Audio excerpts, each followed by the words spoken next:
Hello. I think we're here. I think here we go, right? This is like the Brady Bunch here.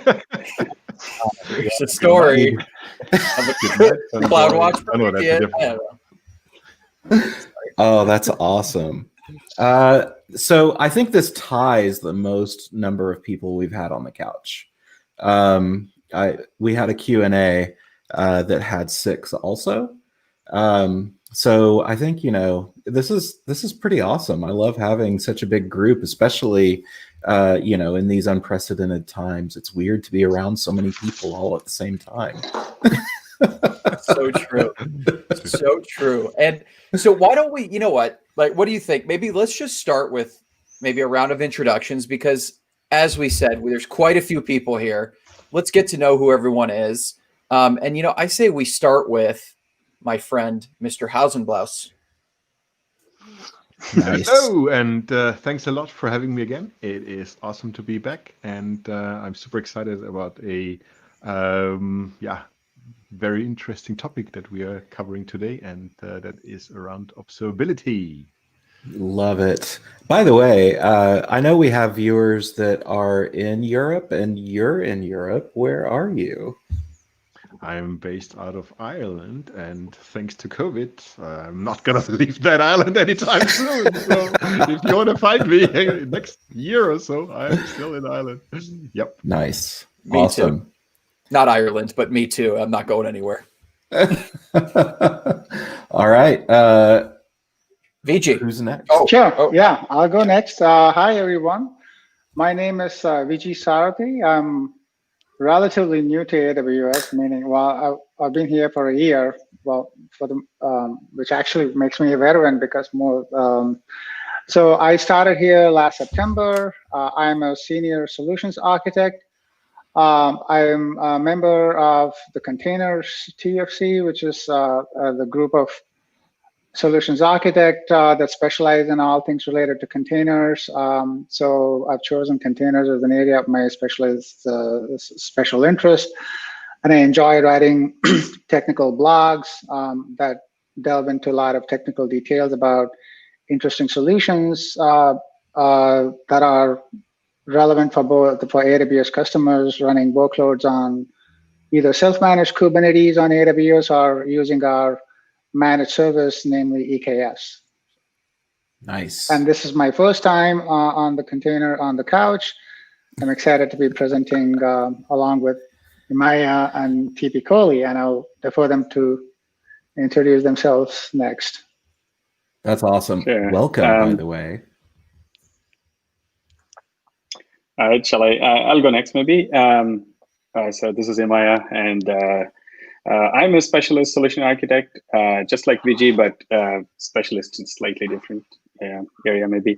I'm part of the observability business development team. I'm a specialist SA, just working closely in the BD group and working closely with the service teams that make CloudWatch and X-Ray.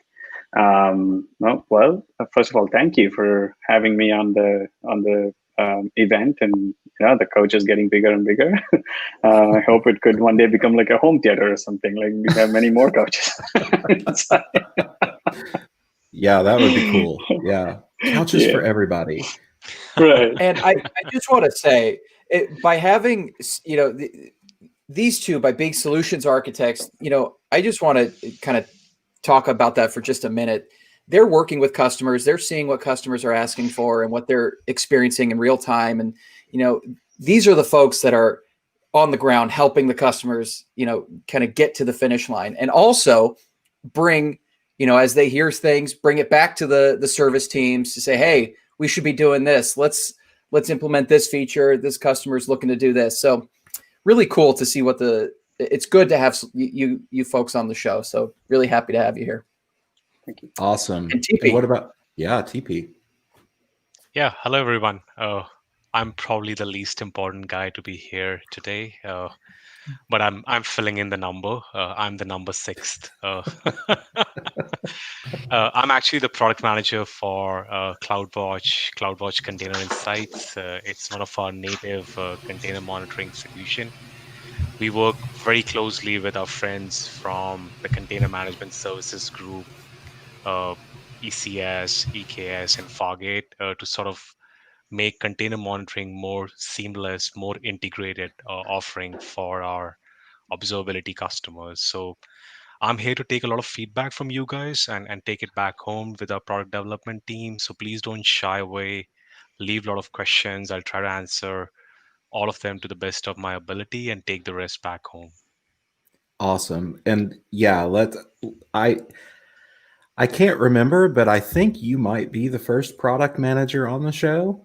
And so it's probably worth pointing out a second time to the audience that if you ever thought, I wish whatever at AWS worked a certain way, it's the product managers that you need to be able to talk to and tell them. So when it comes to this particular product, as we talk about it today, if you have input, you are speaking directly to the precise person that can impact and make the changes that you're asking for or suggesting.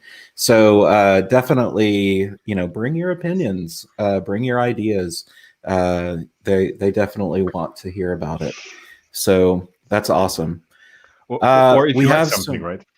That's Pardon? also if you like something, if you really like a certain feature and go like, hey, awesome, definitely also something you can share with TPNT. Is probably happy to bring it back to engineering and say thank you for that or this, right? Not only asking for stuff. That's awesome. So we have some regulars, and one that I think is a regular, but we'll see. So Alex Smasha, welcome back. We jammin'. He loves this show. He's definitely like an everyday regular. And yeah, big panel today.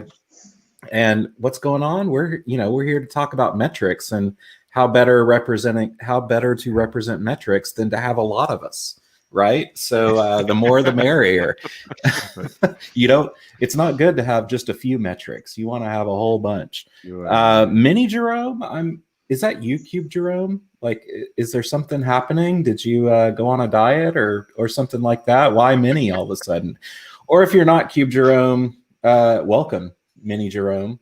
Good to have you.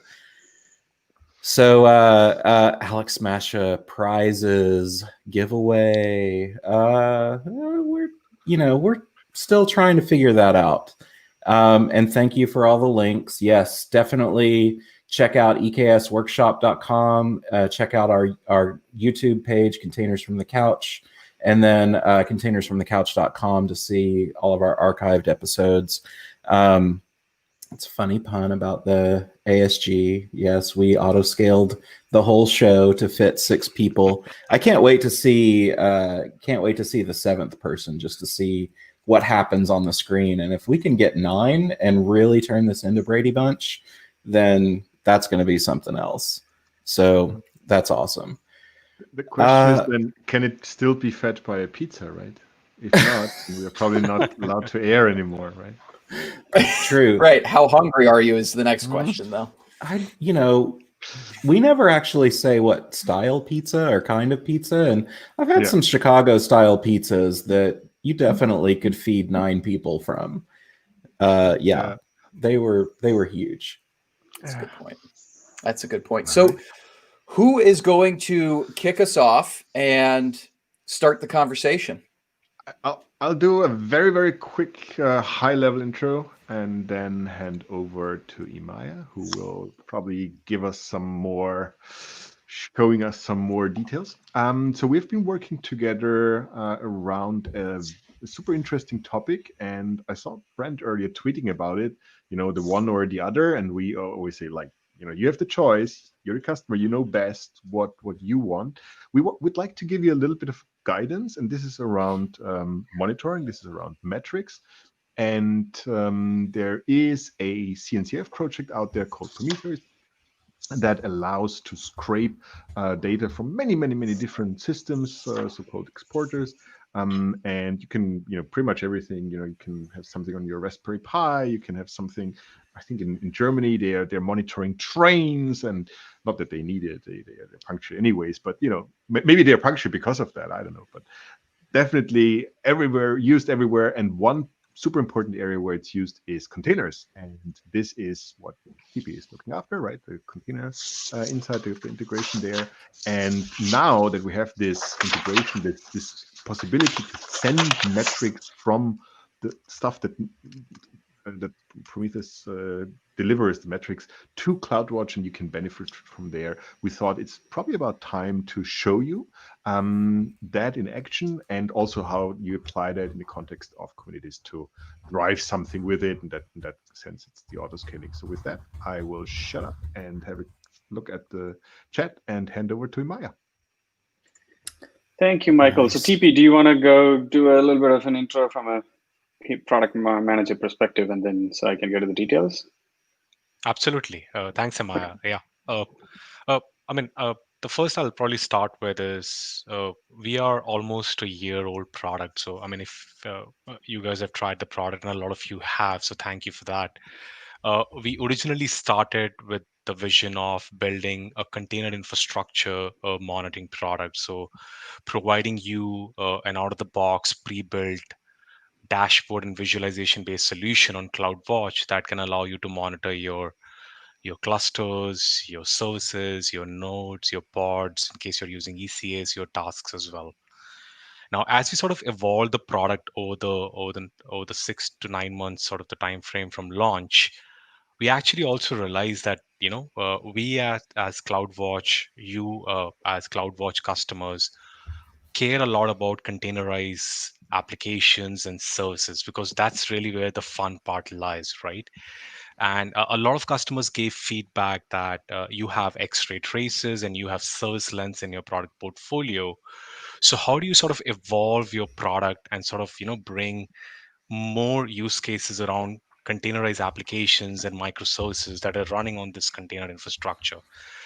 And that's really where we sort of chase that problem or that use case that you guys asked for, and leverage Prometheus, which is a CNCF project, probably one of the most popular ones, and use that to our advantage to address your problem, which is being able to collect and ingest some critical microservices matrix and bring that into our CloudWatch Container Insights product, so that in case you're running HA proxy or Nginx or AppMesh on containers, you have the ability to monitor the performance of these microservices on CloudWatch and CloudWatch Container Insights.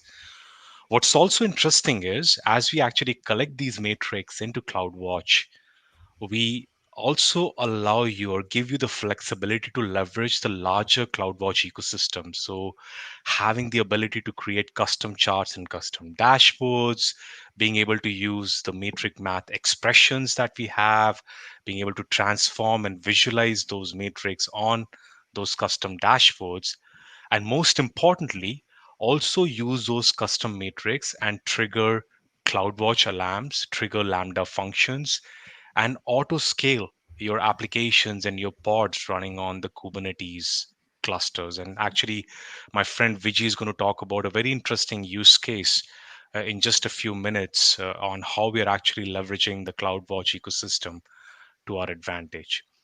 Nice. One I more was curious. Oh yeah, go ahead. Yeah, well, one more interesting use case that also sort of comes along with this integration is the ability for you to now also monitor your control plane components. So on Kubernetes and on EKS, a lot of our customers care for monitoring the performance of the API server or the controller manager.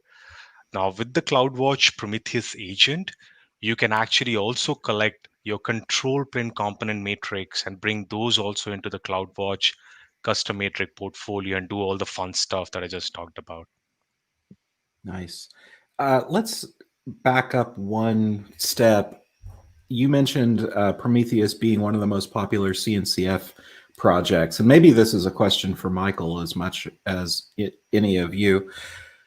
But why is Prometheus so popular? What makes it different than other ways of collecting metrics? I think that's because the logo is cool. Yeah, that is one. That does a lot. I guess part is really because it kind of like an an underground thing, right? It's like there was never really a company behind that. It was essentially the folks from SoundCloud that came from Google and had Borgmon at Google, and kind of like, okay, we need that somehow to do our own, DevOps SRE thing there, and they build it. And I remember PromCon 2017 and 18 in Munich, where it's like a couple of hundred folks, and like there were sponsors, etc. But it was not really like, in many cases you have like one company behind it that owns it and that does it, and that was never the case. It was very, very always hands-on, very folks who really care, DevOps, SRE, whatever you want. I don't want to dish out labels, but people who really need that, and this is, it is really fulfilling a pressing need. And it's, it has been open source since the very beginning, and it's really, you see it if you look at the number of exporters that have been written. It's kind of like relatively straightforward to do it, and together with Kubernetes, it kind of like grew. And I think it was the second that was graduated, the second CNCF project that was graduated, so that probably partially helped. Yeah, definitely. I know as long as I've been paying attention, it's always been there. So it's definitely a good go-to to be aware of. Well, I don't know. What do you think? Shall we get to it? Yep. Okay. All right. So so I can actually show what we are talking about. So we said no slides, so I converted them to PDF. So it's not technically slides. Yeah, so that's sneaky. I like it. Yeah. So so first of all, like, I just want to like, why would you even do this?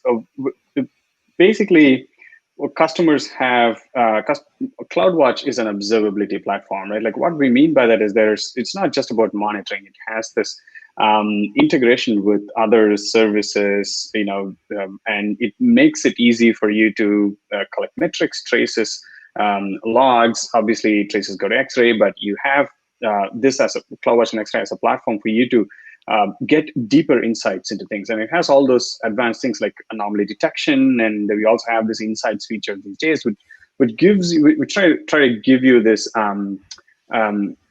easier way to pinpoint bottlenecks and issues, right? So a lot of customers enjoy using CloudWatch, and it's a fully managed platform, so you don't have to worry about managing your monitoring solution itself, because if something goes down, what if your monitoring solution also goes down, and where do you go to troubleshoot, right? So you want to have a robust, highly available, scalable monitoring solution. So customers love CloudWatch.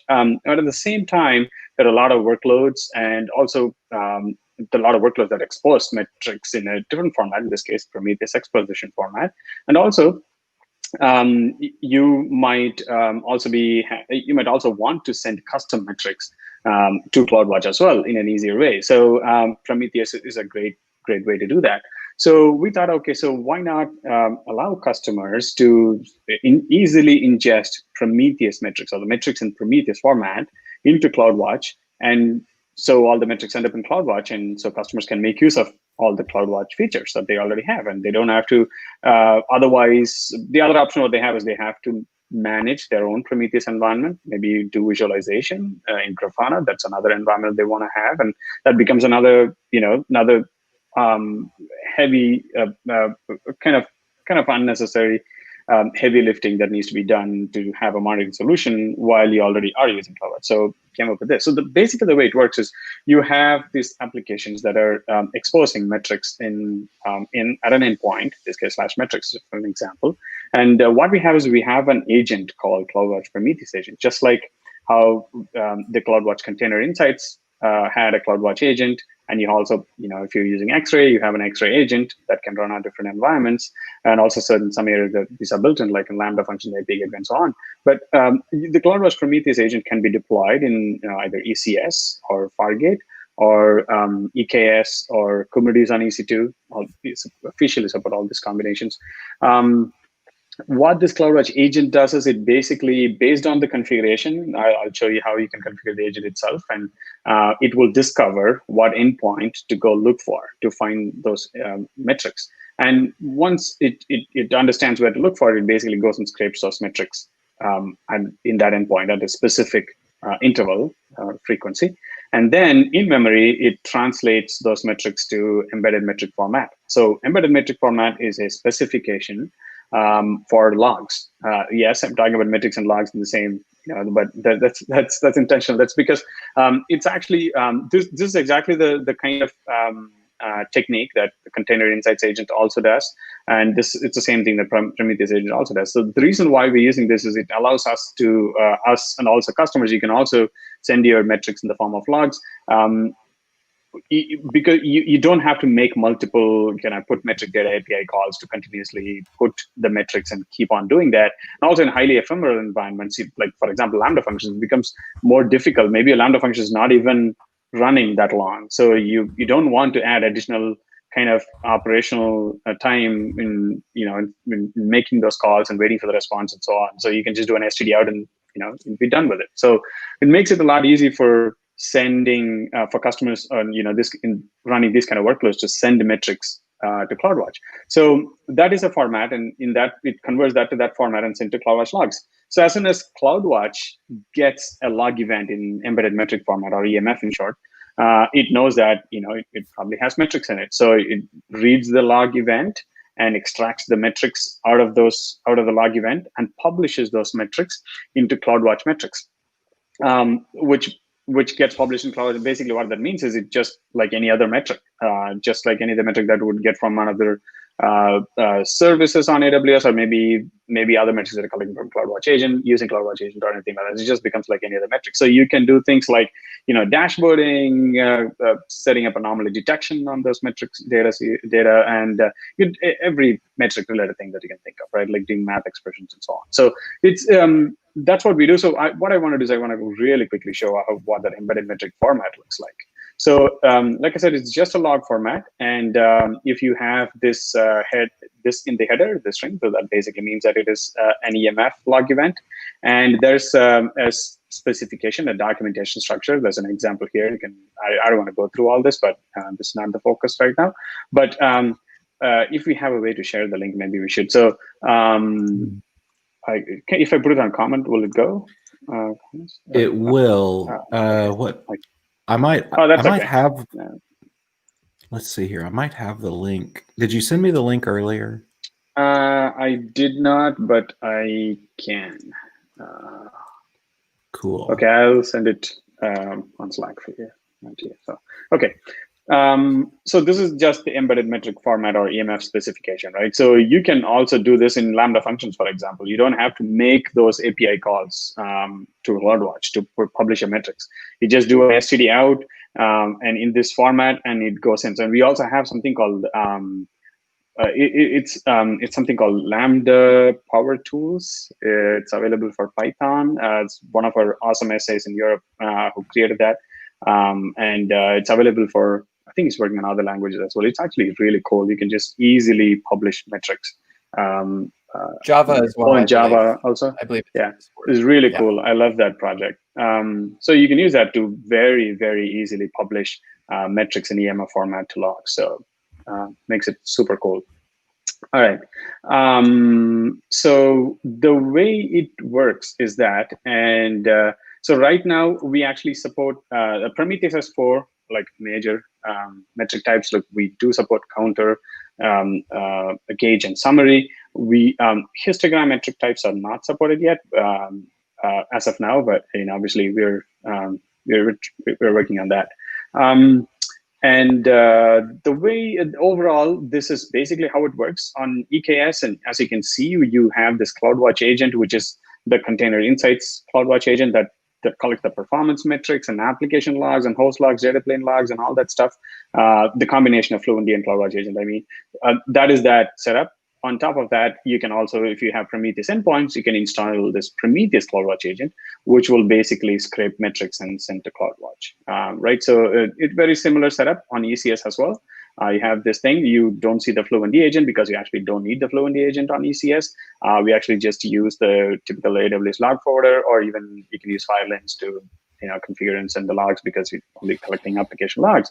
Whereas the performance metrics themselves are being collected by the ECS agent itself and being sent to CloudWatch in ECS case. But there's also a CloudWatch agent that's available to, if you want to collect the instance level metrics, you will have to install that. These are all container insights. But again, there's this Prometheus CloudWatch agent that is required for you to collect these Prometheus metrics. And there are really interesting configurations that you can actually come up with in this setup. So what you can do is you only need to have one copy of the agent running for the entire cluster.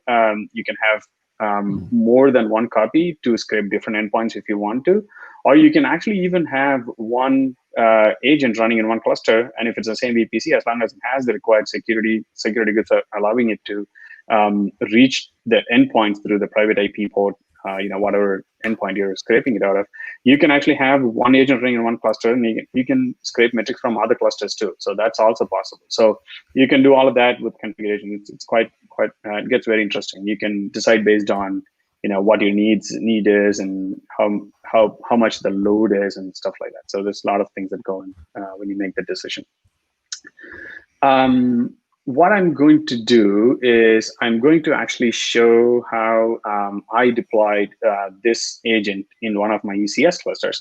I'm kind of leaving EKS out a little bit because EKS is going to, VG is going to focus on EKS quite a bit. So I'm probably going to show some love on ECS as well. So, so here, I have a CloudFormation.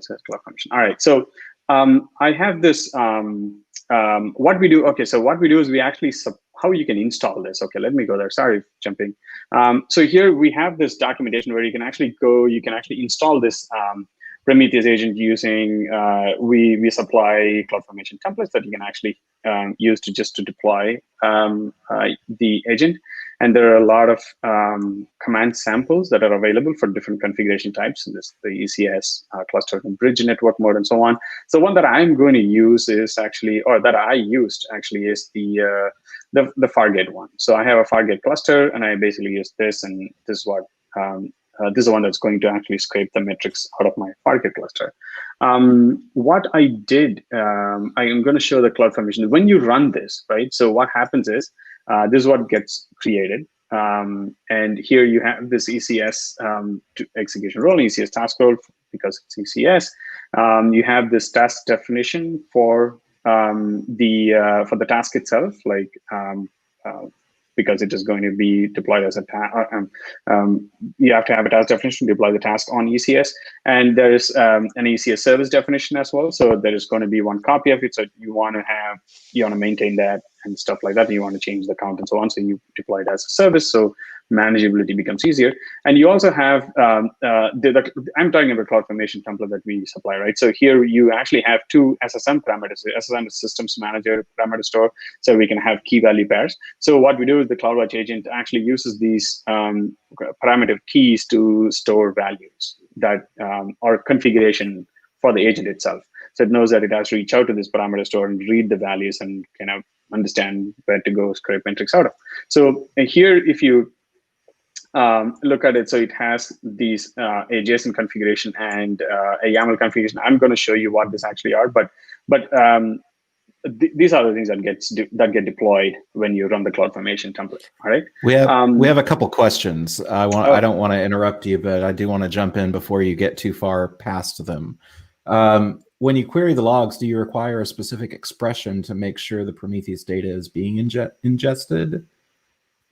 Is there a specific expression that you can use to query for Prometheus data? Good question. So you actually, by default, if you go with the default configuration, even otherwise, so there's a separate log group that gets created. So you can just go to the log group and query inside the log group. You don't need a specific expression. Gotcha. And then, so yeah. What I assume as a follow-up, this is all checked via log insights, right? Yes. Yeah, I will show that as well. Yeah. Yeah. Cool. And then Texan Raj, thank you, Texan Raj, for calling this out. We talk about CDK a lot on the show, so I think our viewers are curious. Will there be CDK for that Fargate deploy? Will there be some CDK construct that could be added rather than CloudFormation?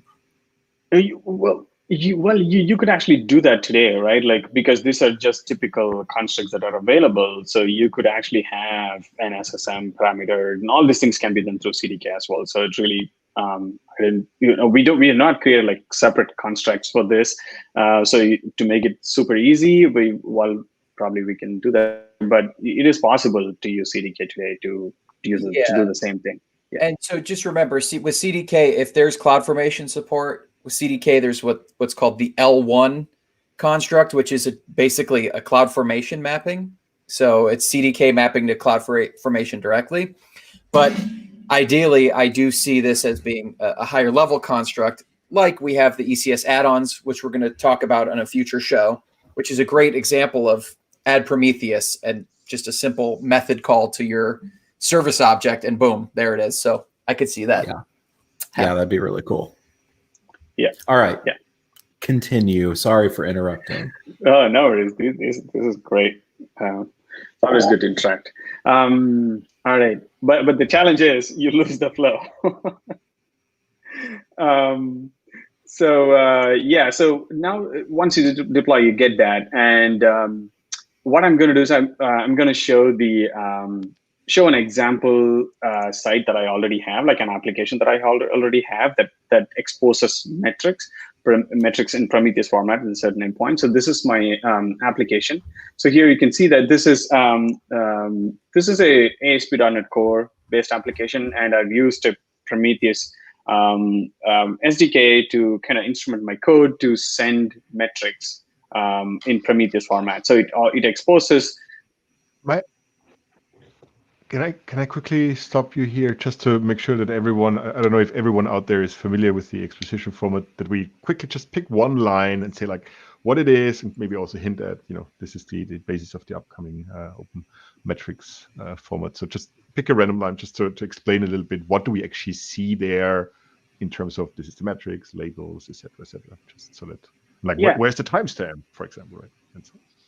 Yeah. So basically, to simplify it, basically what you have is it's all together. This is what you get for a particular metric. So you can actually see that in the SDKs that you're instrumenting in the code, you can usually configure as to what a metric actually means. That's where you get as part of the help. And also in the type, you basically can say what type of metric it is. Like we talked about being gauge, histogram, counters, and all that. So you can actually specify what that metric type is. And also here you have the metric itself, the metric name itself, or the other words, the metric label, also the metric value here. So the actual value for that metric itself. And you can see so coming back to this application itself, right? So you can see there's a variety of metrics that the application is exposing. The process level metrics here, and the .NET thread pool level metrics, I think the GC type specific metrics, and also making some HTTP calls, and there are some those HTTP request and response metrics as well. And on top of all of this, what I also did is I also wrote some custom metrics as well in this application. So here, these are metrics that my application itself is exposing. There are two things, right? One here, the metrics that we collect from the runtime, or the application itself is exposing on the runtime, and also these are application specific metrics. This could be like a business metric, right? So mine happened to be a sample pet site that I actually based on my one observability workshop. So here, this is a metric type, and this is the name of the metric, and this is the metric value, right? So there are many such metrics that I'm actually collecting here. Like this and so on. So there are many such metrics that are exposed. So what I did in my configuration is this. I have it in my GitHub repo that you can actually take a look at. So this is this the configuration file, which is also here in this setup. So I basically use the same configuration file, but I had to change some things so I can capture my custom metrics as well. So what I'm going to do is I'm going to show you all those things, what the configuration themselves mean, and how you can tweak those configurations to sort of capture specific whatever metrics that you want and whatever dimension that you want to collect them and aggregate them and so on, right? So the area that you would want to tweak here is, as I mentioned, there are two SSM parameters where we store the configuration. So you can actually have them here, and then when you deploy it, this is the configuration goes to the SSM parameter store, which the agent uses to read from. So here, this is the CloudWatch agent configuration. So here, this agent debug equal to true, you can actually turn on or turn off. You can just remove this setting. It's this flag itself. If you make it, if you put it debug equal to true, you basically get verbose logging. So you get like a lot more information. Like for example, how many metrics have been scraped at that moment and so on. So you get a lot of information if you're debugging. It's actually quite helpful to do that. Here you actually have this service discovery configuration. So there are two options that we actually provide for service discovery on ECS. So you can either use the Docker label values to kind of inform what endpoints and for the agent needs to use to collect, or you can use the task definition based service discovery, or you can use a combination of both as well, right? So if we have both, then the CloudWatch agent will kind of be smart enough to kind of dedupe if there are different metrics on different endpoints, so that it'll do that as well. So here I'm using task definition based service discovery. So here, this is my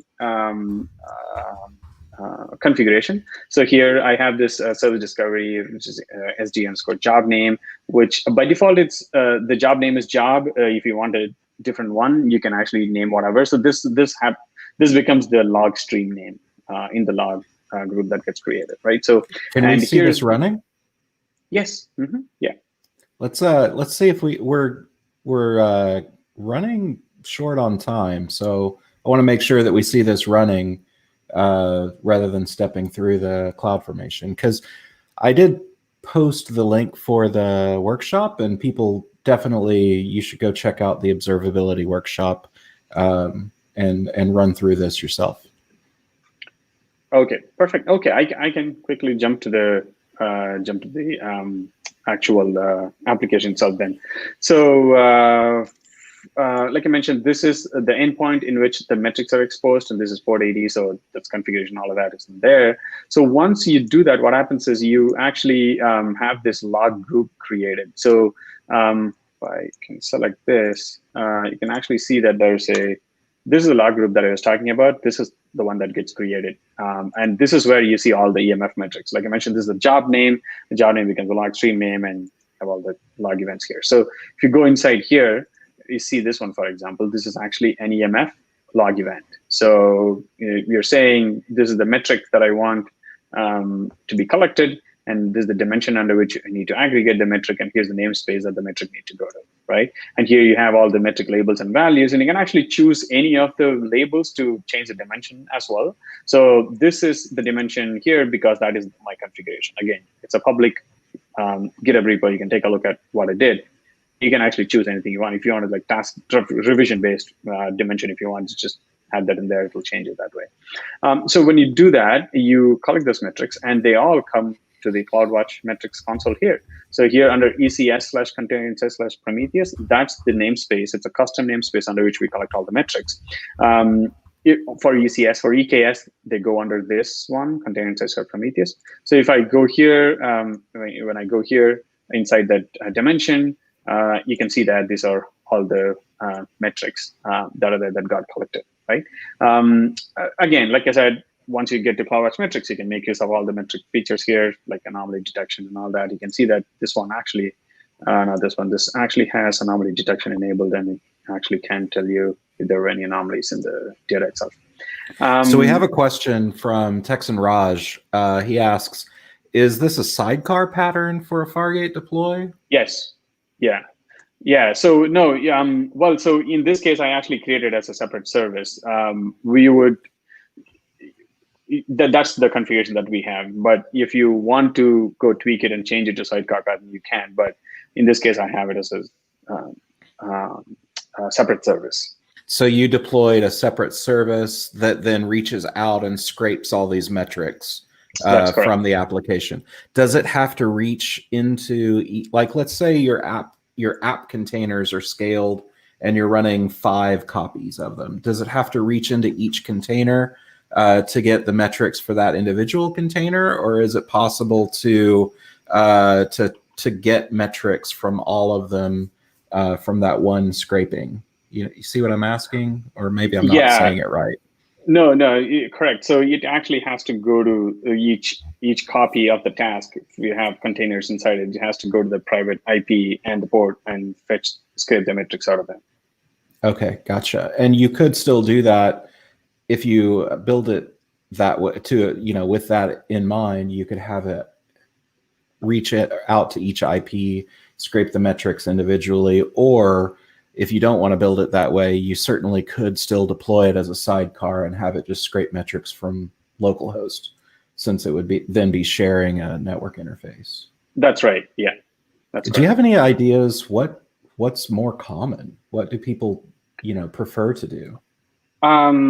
So there are multiple combinations. It supports, like I said, you only need one copy of it, and if you have multiple services that are exposing, or multiple applications that are deployed on different services exposing metrics, so you only need one copy of it. So I would assume most of the customers would deploy it as a separate service and just leave it running and just manage the application separately, because you really want to with containers, you want to separate the concerns and you want them to be decoupled as much as you can. So you don't want this to be another kind of attachment to your application container if you're deploying it as a sidecar. So you want this to be just a separate thing, just running by itself, and your application is scaling and doing everything that it wants to do by itself. So Michael, what do you think from the EKS perspective? Do you have any insight? Do you see one pattern over another, sidecar versus separate service? Not really. The only clear demand requirement or wish is that from customers towards us is that we should be minimizing the number of sidecars, right? No one wants to have like 3, 4, 5 sidecars for observability, and then another 3 for service meshes, another 3 for you have 19 sidecars in like one app, and definitely work on that, but no data, no number of that. But I'm aware of the time, so I really want to make sure that Richie gets his chance. So let's. I just want to very quickly show the Container Insights console. I thought we had an hour and a half, but I was wrong. I'm sorry. That explains it.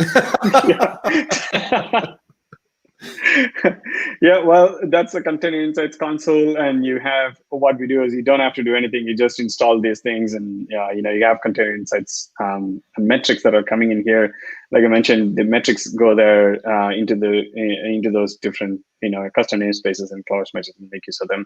We also have this name for specific workloads. We build specific custom dashboards that you don't have to again build. Like these are all available for you to, when you, for example, you have an app mesh workload, you have Container Insights enabled on that workload, you see the dashboard directly right here. Again, this is not necessarily Prometheus. This is not necessarily Container Insights alone, but also needs Prometheus support as well. All right, so having said that, can move to VG's console, I guess, right? Cool. Awesome. All right. VG, your screen is up.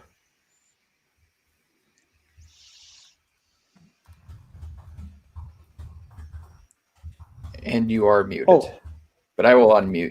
No, you're good now. I unmuted you. I have about 10 minutes to show the demo, so I'll try to quickly walk through what I'm going to show here.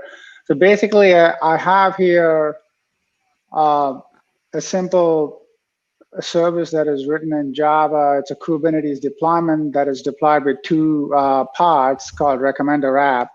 And this is like a sample application in an e-commerce setting that exposes a set of APIs to get product recommendations. For example, if I call one of the endpoints, like popular category, what I have done is I've actually deployed a Kubernetes service fronting these 2 parts, and then using a load balancer, I'm exposing it to exposing the application using a custom DNS name called recommender.sarati.io, and this is the actual endpoint.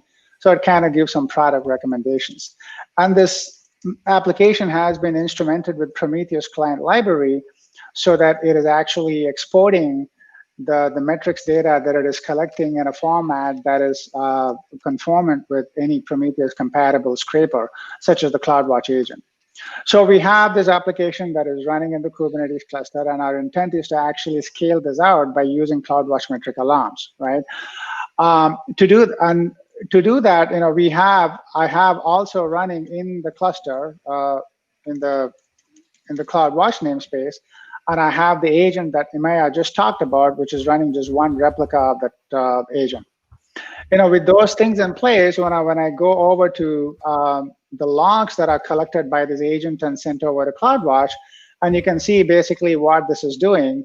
It is actually getting that metric called HTTP request total, which is exposed by the Kubernetes service, and then sending that logs over to CloudWatch along with the EMF data. And this EMF data is, we are leveraging that to specify the dimensions that have to be associated with the CloudWatch metric that is created by Container Insights from these performance log events. And that is done using the configurations of the CloudWatch agent.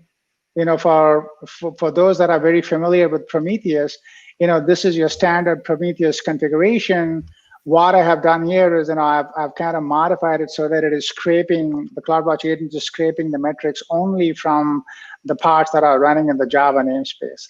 And I have a few other the configuration parameters to relabel some of the labels that are injected by default by Prometheus into every time series, such as relabeling meta Kubernetes namespace as EKS namespace.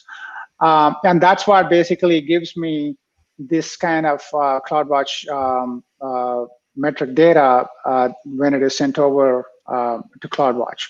So now we have the service that is deployed with two parts, and we have the agent that is deployed in the Kubernetes cluster with one replica, and it is collecting and sending the metrics data. So now we want to actually deploy a CloudWatch metric alarm through the Kubernetes way of doing it, as opposed to going to CloudWatch and setting it up, right? And the way we do that is by using a custom controller, right? And I have this file called operator. Now, operator is basically Kubernetes speak for packaging the custom controller along with other artifacts such as a custom resource definition and other cluster role definitions that are required. Basically, a custom controller is what it does is that it provides a mechanism to extend Kubernetes functionality with domain-specific knowledge, right? In this case, the domain-specific knowledge would be the ability to manage CloudWatch alarms, which is actually AWS native resource, right? So let me go ahead and using kubectl, some say kubectl, some say kubectl, I say kubectl. So I'm going to run this operator, which is going to create a whole bunch of artifacts. It's creating that custom resource definition, and then other rollback, RBAC artifacts. With those in place, when I look at the kube system namespace, I will have my controller which is running there, okay? So let's do logs on the controller and just tail it so that we can kind of see what is happening. So it basically came up and it is waiting. And what is it waiting? It is waiting for a custom resource to be deployed that allows it to go and use AWS SDKs to create CloudWatch metric alarms, right? And that custom resource is defined in this YAML file that I show here. So we are, I've defined a custom resource called Kubernetes metric alarm. So in this case, so this is actually defining the minimum and maximum bounds that needs to be adhered to when you're doing the scale out action. It is also saying which is the target of the scaling action. In this case, the deployment name, the recommender app in that Java namespace. And we are also using some interesting things called scale up and scale down behaviors. And this is actually a functionality that was very recently introduced in Kubernetes 1.18. to control scaling velocities of the built-in horizontal pod autoscaler in Kubernetes, so that you can have some very dynamic way of scaling out and scaling in instead of always scaling up or scaling out by 2 pods or 3 pods. So I looked at it and say, well, why don't we copy the same capabilities in our implementation too? So we have basically in this particular case, the scale out policy says that when you're scaling out, scale out by either 2 parts or by 50% of the number of parts that are there, whichever is higher. So you provide all these configurations, and then there is a whole lot of JSON data here, which actually is the JSON representation of a CloudWatch metric alarm. If you're using AWS CLI to create a CloudWatch metric alarm, this is the JSON data that you would use to create your metric alarm in one fell swoop, right? And what I'm doing here is also like an illustration of how you can use the metric math expressions in CloudWatch to create a sophisticated metric, right? So I showed you already that we are scraping this metric called HTTP request total, but then we want to scale the Kubernetes resource based on the rate of HTTP requests over a certain period of time, right? So to do that, I'm first creating one metric called sum HTTP requests. Like I'm summing up the number of HTTP requests over a 1-minute period and calling it with the name M1. And then I'm using that M1 to create another derived metric called M2, which is the rate of HTTP requests. And that is derived by M1 divided by 60. Sorry, I didn't realize that the sun was going to come straight into my eyes. So now with that in place, we are going to create, I'm going to say kubectl apply -f HTTP request alarm. When I deploy that custom resource, if you see that in this other window, the controller immediately sprang into action. It took all of the data and it actually created a CloudWatch metric alarm. And if you go to the cloud, see, this is the dashboard. See, the new metric alarm just automatically showed up, right? Because we are not actually doing anything directly in CloudWatch. And what I have done is, I have been, all along as we are talking, and I have been actually running, constantly generating a load using Postman, generating a constant load of about 7 or 8 requests per second. So which means that this particular request is already, breaching the threshold. But then it has been set up so that it'll actually do the scale out action only, not immediately, but the threshold has to be breached for 2 periods of 2 1-minute periods over a 3-minute period, right? And when that happens, what this alarm will do is it'll actually trigger an SNS. It'll send an SNS notification. That SNS notification will subsequently trigger the invocation of a Lambda function, which will then perform the scaling out action. And we can actually do that very quickly instead of waiting for 3 minutes. I have a command here that is very handy that will actually do that quickly for us so that we can immediately see the scale out happening. I'm actually publishing that same message that CloudWatch alarm will publish to SNS. And when I publish this metric alarm, and I have this particular tab, and I have the tab open for the Lambda function, whose execution got triggered. Okay, and if we look at it, well, I can't. The logs are not very clear, but you can see that here the number of replicas you can see went up. A number of replicas went up to 4, and when I go back to my command line, and I look at the number of pods, I showed you initially that I had 2 pods, and there you go. Now we have 4 pods running. Yep, as of 42 seconds ago. So, yeah. Okay, I don't think anyone's asked the question yet, but yeah. I'm going to ask the question. And by the way, it's looking like we're going to go over time just a little bit. That's okay.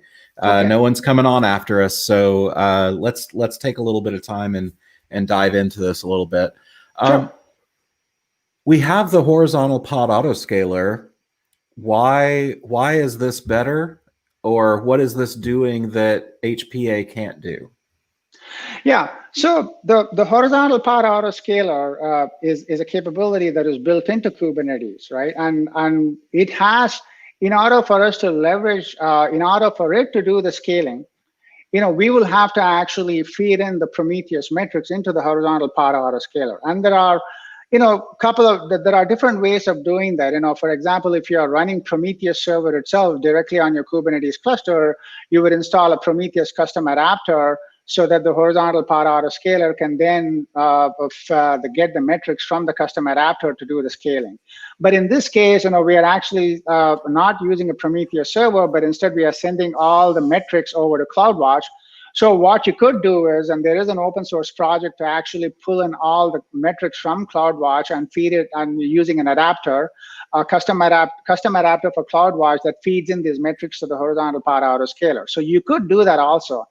But this particular implementation, it takes a more CloudWatch-centric approach to the whole scaling solution. Is that, okay, we have all of these metrics that we are collected and reported as custom metrics in CloudWatch, and CloudWatch obviously has very robust and sophisticated capabilities for creating metric alarms and using and the ability to perform all kinds of scaling actions. So why don't we leverage those capabilities in CloudWatch to perform a scaling action instead of funneling those metrics back into the Kubernetes cluster using the adapter. So that is the rationale behind this implementation, is to kind of take a completely CloudWatch-centric approach for implementing scaling for your Kubernetes services by using a custom controller to manage your alarms in AWS. Did that answer your question, Brent? Yeah, I think so. Yeah. And, just the flexibility of being able to scale on, you could potentially scale on business metrics rather than scaling on something basic like CPU utilization or memory utilization. And that's really cool. Yep. It's a very good point. In fact, one other thing that I wanted to show was, I'll just quickly talk about it if I now demonstrate it, because you can demonstrate it if you like. Okay, sure. I'll very quickly talk about it. What I want to emphasize here is that this particular solution is not limited to Prometheus custom metrics alone. Okay, because we are basically leveraging we can leverage the whole gamut of metrics that are available in CloudWatch. A representative example is what I have in front of you in the editor, which is basically the custom resource definition for creating a metric alarm based on the number of messages that are in an SQSQ, right? So this is a very common implementation. In a loosely coupled scenario, you will have a bunch of messages that are piling up in an SQSQ, and you will have a fan-out architecture where a bunch of subscribers are pulling messages from SQSQ and processing it, right? Now, we all know if it is just EC2 instances in an auto-scaling group, we can scale out the ASG based on the number of messages in an SQSQ, because this metric that I've highlighted called approximate number of messages visible, that is a predefined metric that is made available in CloudWatch by SQS. So, but then what if your subscribers are not actually running directly on EC2s, but they are in fact microservices running in Kubernetes?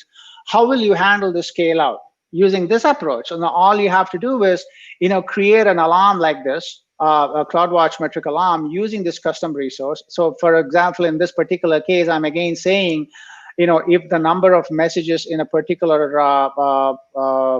queue is exceeding this threshold of 50 for 2 to 1 minute periods over a 5 minute period, then scale out your number of microservices, right? So let me go ahead and execute that scale out operation also. Like, for example, if I use this command, if I were to actually deploy that metric alarm, right? Let me first deploy that metric alarm first. So I'll do kubectl apply -f SQS then, right? So I've created this yet another custom resource, and when I deployed that, the CloudWatch, the custom controller once again sprang into action, right? And then it created this new alarm called SQS messages high alarm, right? So, I don't have all of the data that is set up, but, just the same way, if I were to actually trigger a scale out, like this, we would probably see we are essentially mimicking how your service is getting scaled out based on the number of messages in an SQS let me go ahead and, what we are looking here is the logs of the Lambda function that is getting triggered when the CloudWatch metric alarm springs into action. And this Lambda function is the one which is performing the scaling action. So I'm refreshing the logs to see what is happening, and hopefully it'll show just in time.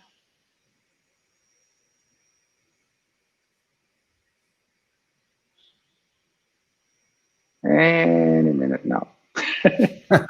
Looks like the demo gods are not with me today. Doing it live.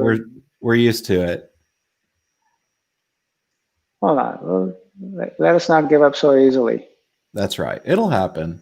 It'll happen. Just blame the internet.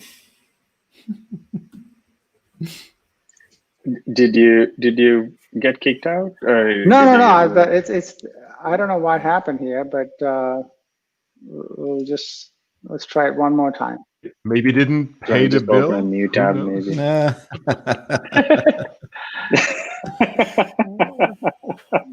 Loading log groups. Okay. So I have. Oh, I've never this seen is that. It's demo. This is the alarm handler Lambda function. Okay, let's go into the logs and try it one more time. It's loading all the events. And when we go to the very bottom of that, it's probably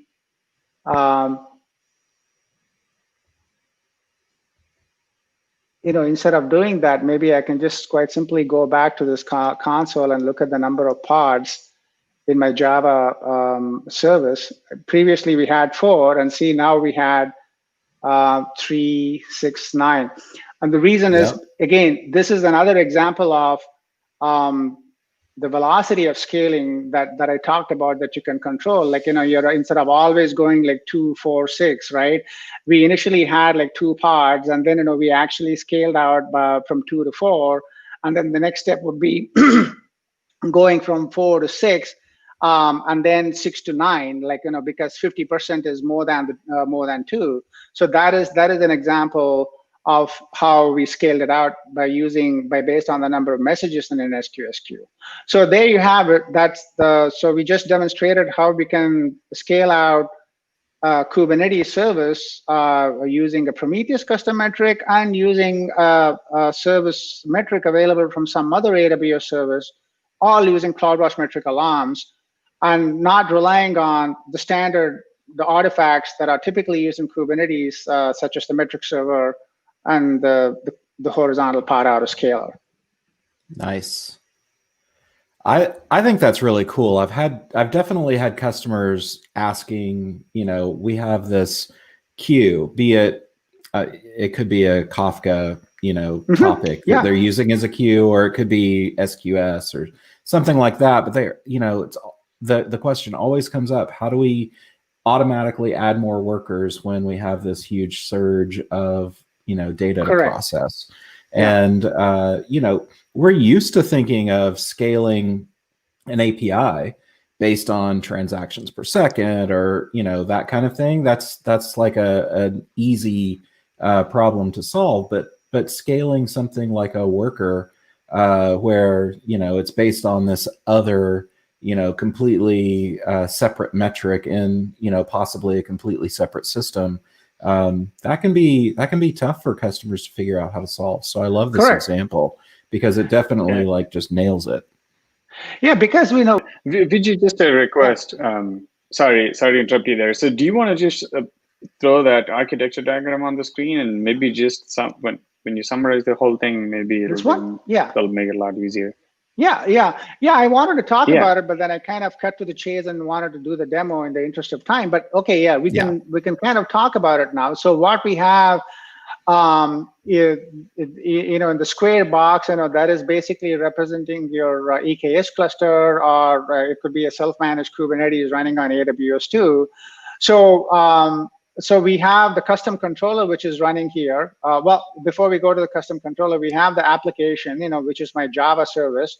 And the CloudWatch agent, I'm straight away jumping to step number 4. The agent is scraping the metrics from the application and sending it over to CloudWatch, Amazon CloudWatch. That is step number 5, is performance log events. And this is what Amaya talked in detail about. Right now, the custom controller is constantly watching the API server for notifications about the custom resource, namely Kubernetes metric alarm, or K8s metric alarm, as I've chosen to call it. So anytime using kubectl, when a user is deploying that the custom resource, the custom controller will spring into action. And in step number 3, it is going to create the CloudWatch native resources, namely the CloudWatch metric alarm. It'll actually create that in CloudWatch. And once that is done, that particular metric, like any other CloudWatch, once it lives in CloudWatch, it is just like any other CloudWatch metric alarm that was created natively in AWS using CLI or using the management console. So that metric alarm can then be made to watch a particular metric and trigger a scale-out action when that metric exceeds a threshold. So that's what happens in step number 6. Like when it exceeds a threshold, it sends a notification to SNS, and then which triggers the invocation of the Lambda function. And then the Lambda function will, the SNS event that is sent to the Lambda function will have all the information that is necessary for the Lambda function to figure out, okay, which particular metric alarm was triggered, and what is the target the resource in Kubernetes that needs to be scaled out. It'll have all the information. So it simply acts as a Kubernetes client and talks to the API server to perform the scale out or the scale in action based on all those policy configurations that I mentioned about when I was talking through the custom resource configuration. And once it actually does that scale out, right, what it needs to do is it basically, again, uses that AWS SDKs to set that, to reset that alarm, right? The metric alarm has to be, the metric alarm has got 3 different statuses, right? One is insufficient data, another one is okay, and the third one is alarm, right? When it goes into that alarm status is when the scaling action gets triggered. And once the scaling action is finished, we want to set it back to the okay status so that it can be re-triggered for subsequent scaling actions if, in fact, the load continues to be very high on the application. That's what happens in step number 9. So this is the overall architecture.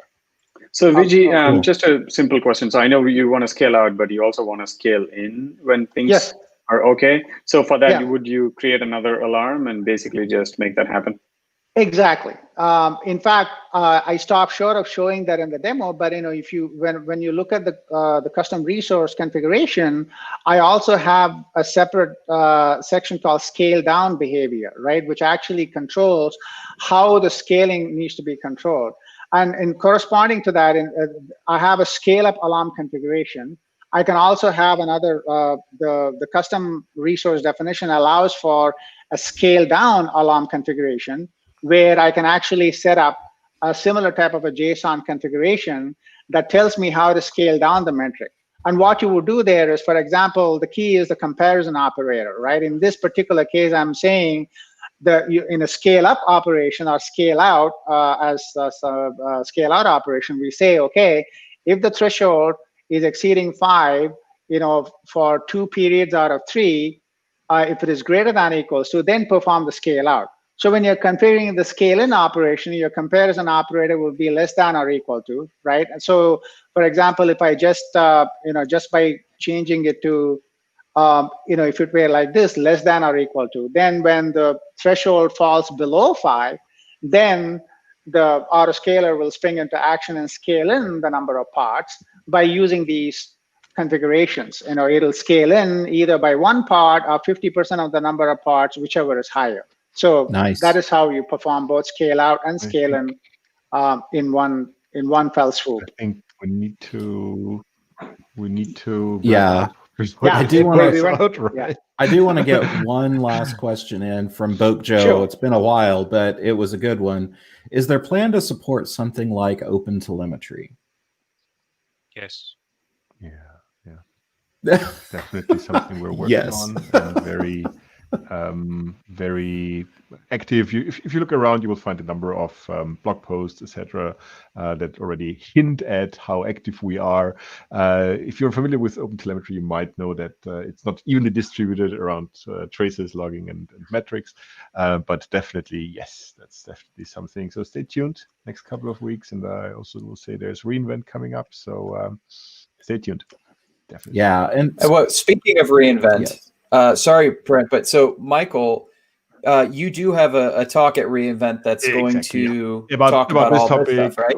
open source observability, covering a lot of those things and maybe a little bit more. And yeah, definitely. So a lot of teasers here. Stay tuned.